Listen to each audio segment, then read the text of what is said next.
Bonsoir à tous et bienvenue dans le journal. Ce soir, notre invité, Laurent Janoviez, directeur général d'une société de financement basée aux Antilles et en Guyane. On parlera finance, bien sûr. Vous savez que les banques prêtent de moins en moins. Ils prêtent, mais avec beaucoup plus de difficultés. On va en parler. Pourquoi et quelle alternative? On en parle avec l'invité du journal, Laurent Janoviez. On se retrouve dans 10 minutes. À tout de suite.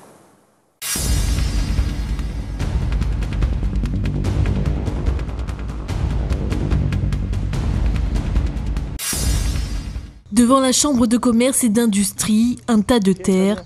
Hier, la Fédération des opérateurs miniers de Guyane, FEDOMG, a lancé un mouvement de protestation après avoir quitté une réunion sur l'avenir du pôle technique minier de Guyane. Le financement de cette structure s'achève dans une quinzaine de jours et la CCI n'a plus les moyens de continuer. Une subvention de 250 000 € a été apportée par la région, un changement qui ne réjouit pas la FEDOM. La région conditionne une subvention pour finir l'année. Conditionne cette subvention au fait que le PTMG passe en région, à la CTG, au 1er janvier 2016. Sauf que le président de la CTG au 1er janvier 2016, il aura d'autres soucis en tête. Nous n'avons aucune garantie que si la région reprend le bébé en l'état, ce soit au profit des professionnels. Les professionnels se sont donc manifestés pour montrer leur désapprobation et leur inquiétude. On travaille pour notre survie, on est des chefs d'entreprise, nous ne sommes pas des politiciens, nous sommes des chefs d'entreprise. Tous les jours on doit travailler, nous avons des employés et aujourd'hui le PTMG est une structure vraiment solide qui a fait ses preuves et je suis désolé, nous ne pouvons pas accepter ça au sein de la FEDOMG. Ma position elle est claire en tant que membre associé de la Chambre de commerce. Je désavoue la prise de parti de mon président. On ne peut pas accepter aujourd'hui une structure qui marche au sein de la Chambre de commerce, le PTMG, que nous avons accompagné durant ces dernières années. Et aujourd'hui, qu'on nous dise, bon voilà, l'appui aux entreprises du PTMG puisse partir à la région. C'est hors de question. De son côté, le président de région, Rodolphe Alexandre, reproche ce manque de débat. La réaction de la FEDOM Guyane est pour lui inexplicable. Nous avons simplement dit que nous leur laissons de poursuivre le travail. Simplement, c'est la gouvernance. À partir du moment qu'il y a un COPIL, donc un comité de coordination qui se réunit par trimestre, qui se réunit par semestre, mais on n'a jamais dit que nous voulions donc, avoir tous les pouvoirs. Il était normal qu'à partir du moment où l'argent du contribuable entre dans la filière, que véritablement il y ait une vision. Alors si maintenant on n'accepte pas, ça prouve que la démocratie est fourvoyée, ça prouve qu'il y a peut-être d'autres intérêts et que d'autres obéissent à des clichés ou obéissent à des dépendances qui ne leur appartiennent pas. Pour le moment, l'entente est loin d'être parfaite, mais selon la directrice générale de la CCIG, tout sera réglé avant la fin de l'été. La FEDOM a au moins gagné sur un point. Le pôle technique minier de la Guyane restera dans les locaux de la Chambre de commerce et non à la région. Les représentants de la FRBTP du département se sont réunis ce matin afin d'étudier ensemble le lancement du processus de création d'une opération d'intérêt national en Guyane en 2016, proposé par les ministres Sylvia Pinel et Georges Paul-Langevin, ministre du Logement et des Outre-mer. Ce dispositif permettrait à l'État de déterminer les modes d'utilisation de certains périmètres jugés stratégiques et d'y exercer seul. Pour faire simple, l'État décide de ce qui doit être construit sur cette zone donnée en faisant abstraction des règlements locaux d'urbanisme. Si les acteurs du BTP sont d'accord sur la mise en place de cette initiative, ils soulignent le manque de réponse quant aux autres points de leurs revendications. Un truc qui est très positif, c'est que c'est la première fois qu'on a communiqué au niveau ministériel sur la création de l'OIN. Donc il y a une reconnaissance par l'État donc de l'utilité de cette OIN. L'OIN, là on travaille à plus long terme. Je veux dire, c'est l'aménagement à plus long terme parce que on veut que l'acte de construire s'organise en Guyane 10-20 ans, ce qui n'est pas le cas. Et là on a deux autres revendications qui sont des revendications à très court terme, qui sont le déblocage de 260 millions de travaux. Et puis, encore plus important, l'attribution de 30 millions de LBU qui devrait permettre la mise en chantier d'à peu près 800 à 1000 logements où les permis sont accordés, où les appels d'offres sont passés et donc qui permettrait de relancer l'activité du BTP en Guyane. La création de cette OIN serait effective au courant de l'année 2016, ont annoncé les deux ministres, une fois que les travaux de préfiguration auront été réalisés. Un délai jugé inutile par le directeur de la FRBTP. Après 6 ans de discussion et de revendications, les contours de l'OIN sont déjà établis. On a analysé le communiqué et on en conclut que mesdames les ministres souhaiteraient repartir dans encore un nouveau rapport sur l'opportunité de cette OEN ou l'adaptation de cette OEN. Pour nous, tout est clair. Il y a eu des multiples rapports, il y a eu 6 ans de discussion. Les contours de l'OEN sont clairs, la gouvernance est claire, donc la fédération souhaite vraiment que là, maintenant, on parte dans un processus de création de l'OEN, donc de décret d'application de la création de l'OEN, et puis de lancer toutes les procédures administratives pour créer l'OEN. Il est hors de question qu'on reparte dans des rapports ou des analyses sur l'opportunité de l'OEN. Il y a quelques semaines, ils étaient plus de 1200 travailleurs du BTP dans les rues de la ville à manifester pour l'avenir du secteur en Guyane. La direction de la FRBTP déclare qu'elle n'en restera pas là, et ce, tant que leurs revendications ne sont pas toutes acceptées. Taubira une nouvelle fois au centre des critiques. Ce mardi, Éric Ciotti, député du parti Les Républicains, a profité des questions au gouvernement pour s'en prendre une nouvelle fois à l'élu guyanaise. Il accuse la ministre de provoquer Manuel Valls pour mieux négocier sa nomination à la présidence du Conseil constitutionnel. La semaine dernière et ce week-end, vous avez franchi, Madame la ministre, une étape supplémentaire dans la provocation à l'égard du Premier ministre. Vous n'avez pas hésité à lancer un ultimatum à votre Premier ministre pour le contraindre de présenter le projet de loi sur la délinquance des mineurs que vous portez et que vous voulez porter. Mais sur la forme, Madame la ministre, j'ai envie de vous demander jusqu'où irez-vous? Où vous voulez aller? Que cherchez-vous? Arrivé sous une standing ovation, Christiane Taubira remballe son interlocuteur avec beaucoup d'ironie. J'avoue que malgré toutes ces années passées, vous conservez pour moi quelque chose de mystérieux.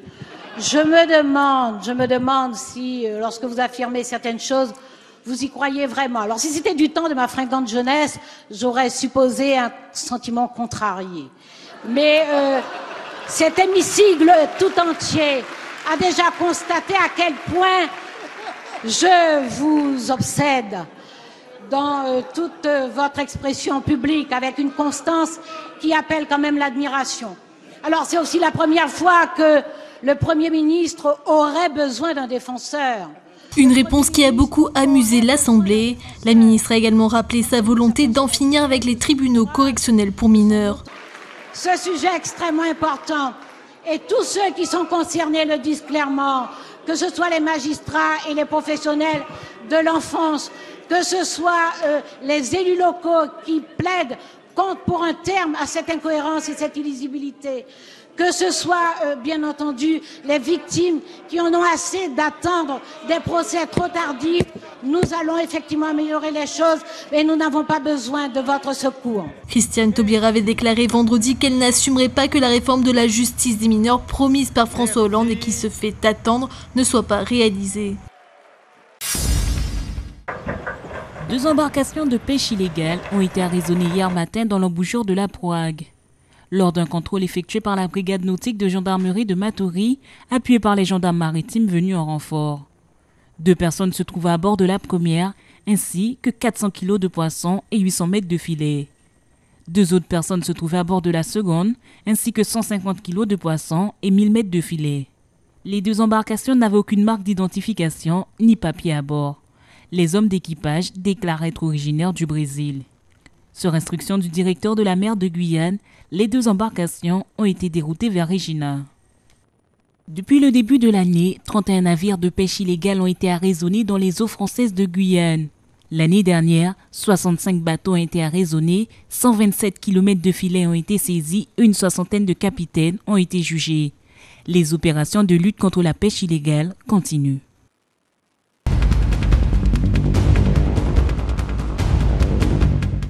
De retour sur le plateau du journal avec notre invité ce soir, Laurent Janoviez. Bonsoir. Bonsoir. Vous êtes directeur général d'une société de financement basée aux Antilles et en Guyane.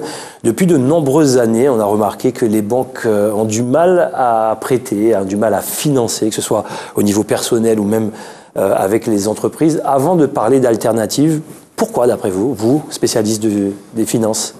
Alors, je ne dirais pas que les banques ont du mal ou les établissements financiers ont du mal. On est plus dans un schéma où il y a eu une crise, démarrée en 2007-2008, et les niveaux de contrôle sont beaucoup plus forts. Il y a une réglementation qui s'est alourdie, qui s'est aussi renforcée pour protéger les gens qui empruntent.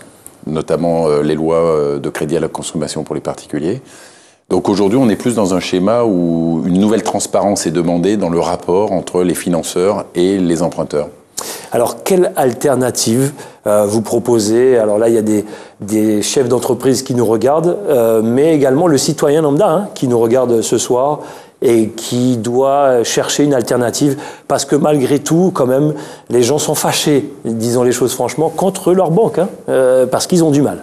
Alors, on a eu un élément d'explication, mais quelle alternative vous proposez ce soir? L'alternative, elle est toujours un petit peu la même. Il faut être capable d'expliquer comment on va rembourser.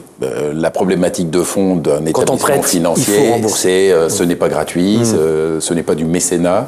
Donc il y a une relation de confiance qui va s'établir entre quelqu'un qui avance de l'argent pour permettre à l'entreprise ou au particulier de réaliser un projet, de réaliser un investissement. Et derrière, il va falloir respecter les modalités qui ont été convenues entre les deux parties pour rembourser cet argent. Donc toute la difficulté est dans la confiance qui va se créer entre les deux. Alors il y aura deux façons très différentes. Le particulier, ça peut être une fois, et on ne se connaît pas forcément d'avant. Donc on va demander beaucoup d'informations sur l'origine des fonds qui vont être proposés pour le remboursement, la régularité, la capacité sur la durée de l'emprunt à rembourser. Pour les entreprises, il y a souvent des notions d'encours qui vont devoir se répéter parce qu'il y a une pérennité nécessaire. Et là, on passe dans un axe de confiance entre l'entrepreneur, sa capacité à démontrer sa bonne gestion, et l'entreprise financière qui, elle, va s'intéresser, bien entendu au passé, à travers l'analyse des bilans et des comptes de résultats, mais qui doit aussi progresser dans sa compréhension du futur. Alors, on dit souvent qu'on ne prête qu'aux riches, tout le monde n'est pas riche. On fait comment ? Mieux comprendre le métier, si c'est peu importe l'entreprise, le professionnel, pour pouvoir financer. Comment on fait? On est souvent frileux quand on sent qu'il peut y avoir des difficultés. Vous parlez de la notion de confiance, c'est un mot-clé pour vous. Alors c'est un mot-clé, d'autant qu'on est dans un pays, la France, et les Antilles, la Guyane ont le même système bancaire où on est très bancarisé dans le sens prêt, on finance beaucoup par les prêts. Les anglo-saxons font beaucoup appel au capital. Donc c'est des modes de financement différents. On a nous pas du tout de l'habitude d'aller chercher des investisseurs sur le capital. Souvent le propriétaire d'une entreprise aime bien garder la maîtrise totale, a peur de faire venir des investisseurs. Donc on se ferme une possibilité. Du coup, lorsque je parle à des entrepreneurs aujourd'hui, souvent, ce que j'ai constaté en arrivant aux Antilles, c'est que on est un peu mono-partenaire avec un établissement bancaire depuis des années. Et quand arrive un problème, les autres ne nous connaissent pas ou nous découvrent dans la période du problème. Donc c'est difficile de leur demander de nous faire confiance dans un avenir meilleur alors qu'on n'a jamais travaillé ensemble.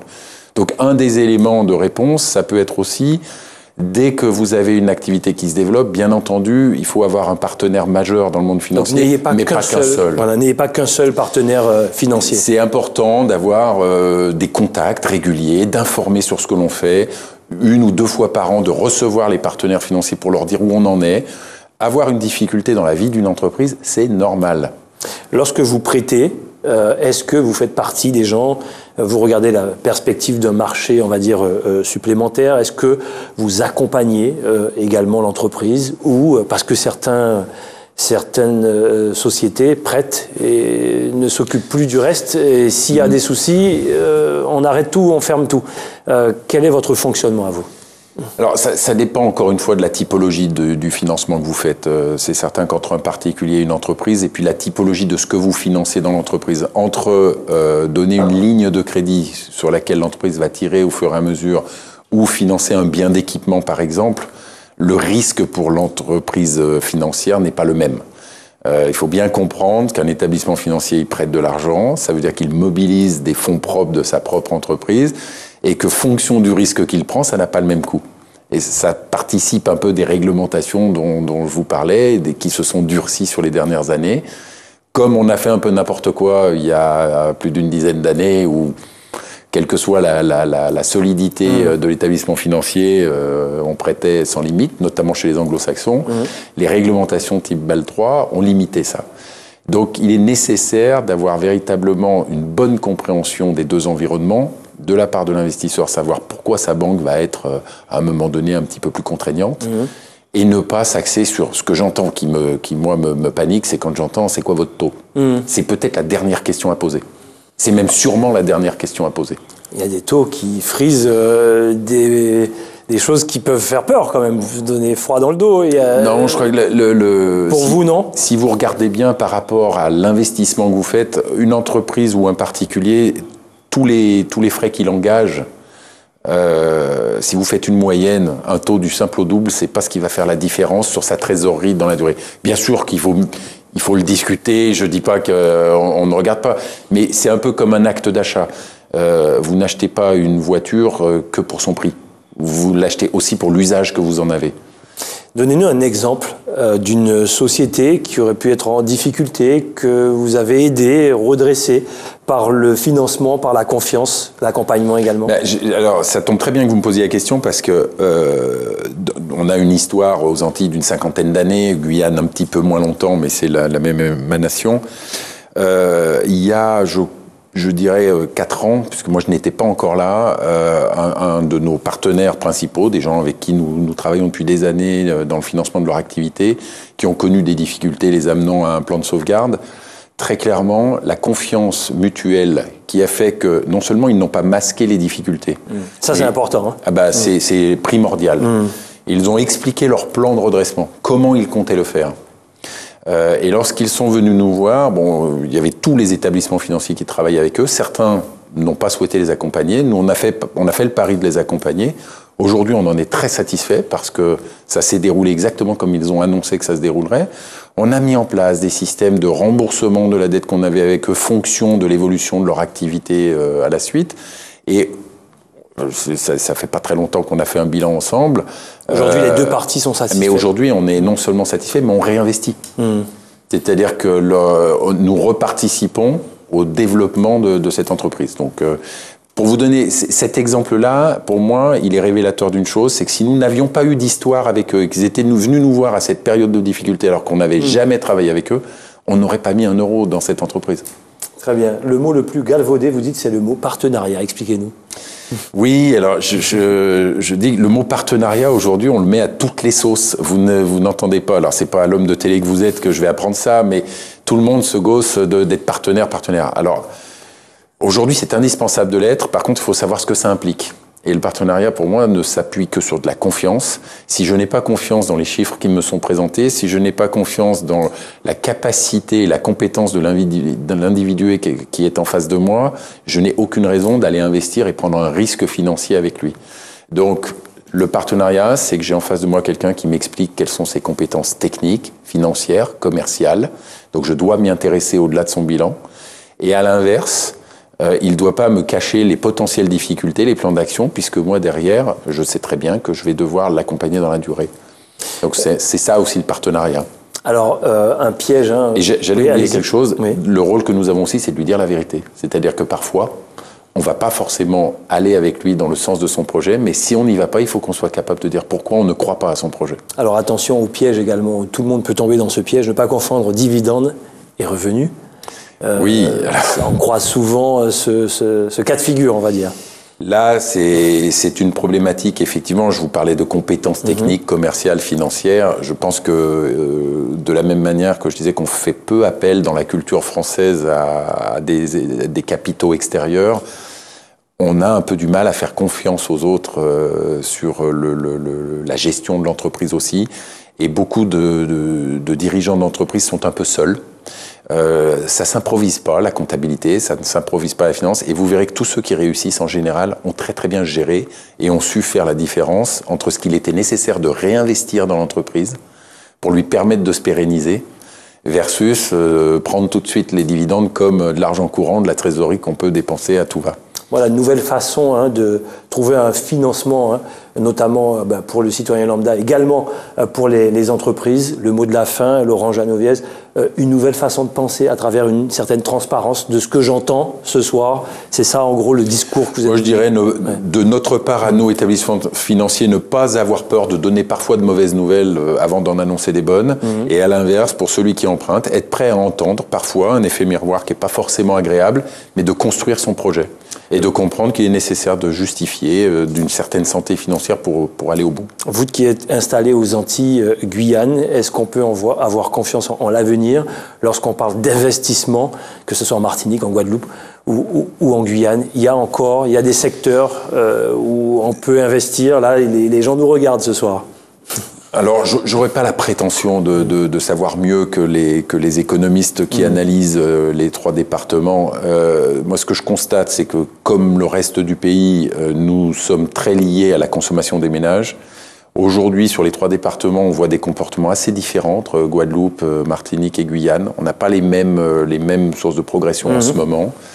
Néanmoins, on est quand même... 60% de jeunes moins de 20 ans ici, donc ça veut dire un marché plus restreint aussi, parce que ce ne sont pas eux qui ont le portefeuille. Pas forcément eux qui ont le pouvoir d'achat. Donc l'enjeu dépasse, je crois. Je crois que s'il y a une chose, peut-être, étant arrivé cette année aux Antilles en Guyane, s'il y a un message moi, que je pourrais passer, c'est d'accepter de s'ouvrir un peu à ce qui se passe ailleurs. Je crois que la problématique des Antilles et de la Guyane ne dépend pas que des Antilles et de la Guyane. On est dans un écosystème. Il faut qu'on accepte de profiter aussi de nos voisins et puis de l'État français qui a beaucoup d'investissements à faire ici. Il faut pas qu'on hésite à être attirant. Et peut-être que parfois on l'oublie. Très bien. Merci beaucoup en tous les cas. J'espère que ça vous a permis d'avoir une certaine ouverture sur vos futures idées de financement ici même sur ATG. Et puis si vous voulez avoir plus de contacts, n'hésitez pas à nous joindre. Sauf que vous avez un numéro de téléphone que vous avez en tête ici, un fixe, où on peut vous joindre ou pas? Alors, je ne vais pas vous le donner parce que celui que j'ai en tête, c'est mon portable. D'accord, très bien. Alors, n'hésitez pas, on fera suivre, bien sûr. Laurent Janoviez, merci beaucoup.